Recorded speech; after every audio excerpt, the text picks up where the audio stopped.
Na mtazamaji, asante kwa kusalia nasi. Tunaendelea mbele zaidi kuongezea katika upande wa michezo na burudani. Karibu. Wakati sekta ya michezo ikiendelea kukua kwa kasi sambamba na usawa wa ushiriki katika sekta hiyo, vijana wa kike wameitwa kushiriki michezo mbalimbali, kwani kupitia michezo hiyo kuna fursa kubwa ikiwemo kujipatia kipato ambacho kitawezesha kuondokana na utegemezi kwa jamii. Wito huo umetolewa na Katibu Mkuu Mtendaji wa BMT Neema Msita wakati akihitimisha shindano la wanawake la cricket lililoshirikisha taifa la Tanzania na Canada, ambapo amesema kuwa kwa sasa fursa zilizopo katika mashindano mbalimbali kwa wasichana ni kubwa tofauti na hapo awali. Sana kwa sababu tumepiga hatua sana, na nadhani ndo nchi ambayo kimsingi hatubagui, hatuangalii mwenye ulemavu, hatuangalii ni mwanamke, hatuangalii ni mwanamume. Naye tunashukuru kwamba ile tafsiri ikiendelea kwenda na ikikaa kwenye jamii za Watanzania. Kwa kweli vijana wa kike Tanzania wamekuwa kila wakiwa exposed kwenye mchezo wanafanya vizuri kuliko hata hao wa kiume. Kwa hiyo natoa fursa na wito kwamba tuige mfano kwa hawa wachache ambao wanafanya vizuri. Wanawake wote tujiamini na tujue kwamba tunapotaka kufanya jambo tukiaminiwa tunaweza kulifanya vizuri kabisa na tukawakilisha nchi yetu vizuri. Fursa ni zipo nyingi kwa sababu kama hivi tunavyocheza, hata tukitoka nje opportunities zinakuwepo, kwa sababu unavyofanya vizuri ndo unazidi kuonekana huko nje, kwa sababu ligi zipo nyingi za wanawake nje ambazo zinatafuta wale wachezaji waweze kucheza. Kwa hiyo unavyozidi kufanya vizuri ndo unavyozidi kujitengenezea opportunity kwa ajili ya kuweza kucheza nje. Kwa hiyo fursa zipo. Pia tunakaribisha wanawake kuja, kwa sababu huu mchezo sio kwa ajili ya Wahindi tu, maana mezoeleka mchezo ni kwa ajili ya Wahindi, lakini hapana, wazazi waachilie watoto wao wa kike kuliko kukaa nyumbani. Bora huku unakuja unacheza, pia unaingiza pesa kwa ajili ya kuweza kujikimu, na pia unapata opportunity ya kuweza kwenda kucheza nchi za nje. Pia unatengeneza marafiki ambayo pia fursa nyingine huko zinakuja kwa ajili ya kupata opportunity kwenda kucheza nje. Waandishi wa habari za michezo nchini wamepongeza timu mbalimbali za taifa na vilabu soka la wanawake kuendelea kufanya vizuri kwa kufuzu AFCON, ligi ya mabingwa na kombe la dunia la futsal, wakisema kuwa hatua hiyo ni moja ya alama kubwa ya ukuaji wa soka la wanawake nchini. Wakizungumza na kamera Channel 10 michezo, waandishi hao wa habari wameweka wazi kuwa timu mbalimbali za taifa na vilabu kufanya vizuri kimataifa ni alama ya ukuaji wa soka ambao unatokana na uwekezaji wake, huku wakitoa wito kwa wadau kuzidi kuunga mkono soka la wanawake. Kuna wachezaji wengi sana ambao wanacheza timu ya taifa ya Tanzania ambao wameshiriki kwenye michuano ya AFCON, kwa maana ya michuano ya AFCON kwa timu za wanawake.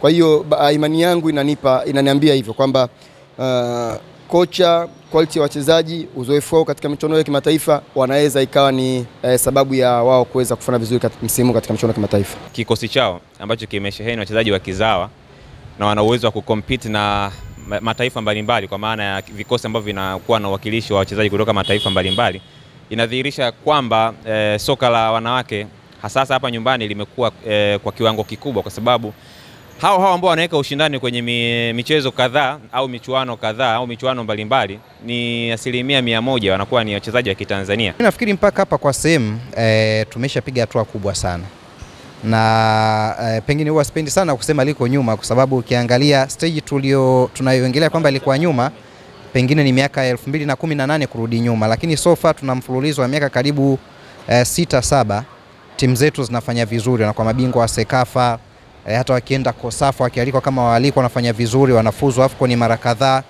Nafikiri kama unavyosema TFF wanajitahidi kwa sehemu kukuza vipaji. Tunaona hata kwenye vituo vyao kule Tanga wana wachezaji wanawake ambao wanawaweka.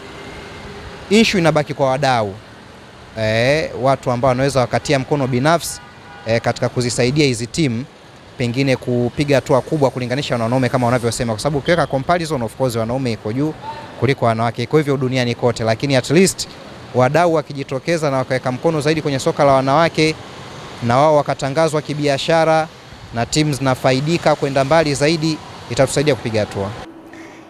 Na mtazamaji, mpaka kufikia hapo sina la ziada katika habari ya kutwa nzima leo michezo na burudani.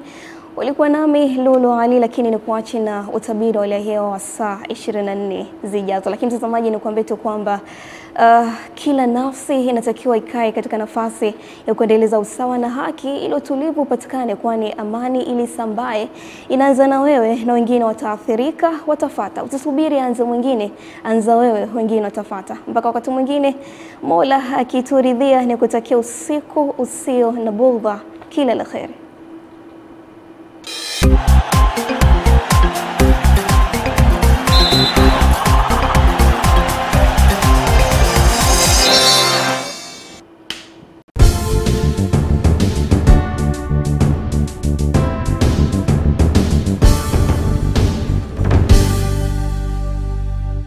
Naam, hujambo na karibu katika utabiri wa hali ya hewa ambao ni wa saa 24 zijazo kuanzia saa 3 usiku wa leo.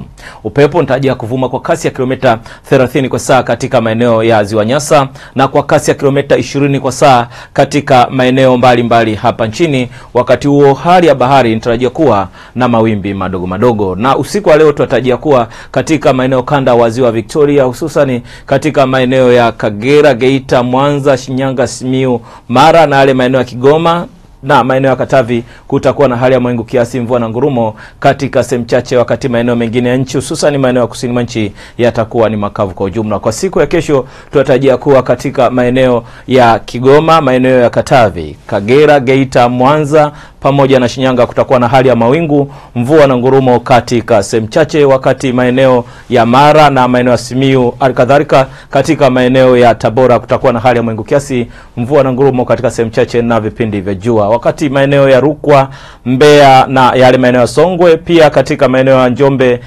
na maeneo ya Ruvuma na maeneo ya Arusha, Manyara, Kilimanjaro kutakuwa na hali ya mawingu kiasi, mvua katika sehemu chache na vipindi vya jua. Na maeneo ya Tanga, visiwa vya Unguja na Pemba, jiji la Dar es Salaam kwa Pwani, Lindi, Mtwara kutakuwa na hali ya mvua nyepesi katika sehemu chache, wakati maeneo ya Dodoma, maeneo ya Iringa na yale maeneo ya Morogoro, pia maeneo ya Singida, maeneo haya yatakuwa ni makavu kwa ujumla. Kutoka Mamlaka ya Hali ya Hewa Tanzania, jina langu ninaitwa Tunza Sanane. Asante na usiku mwema.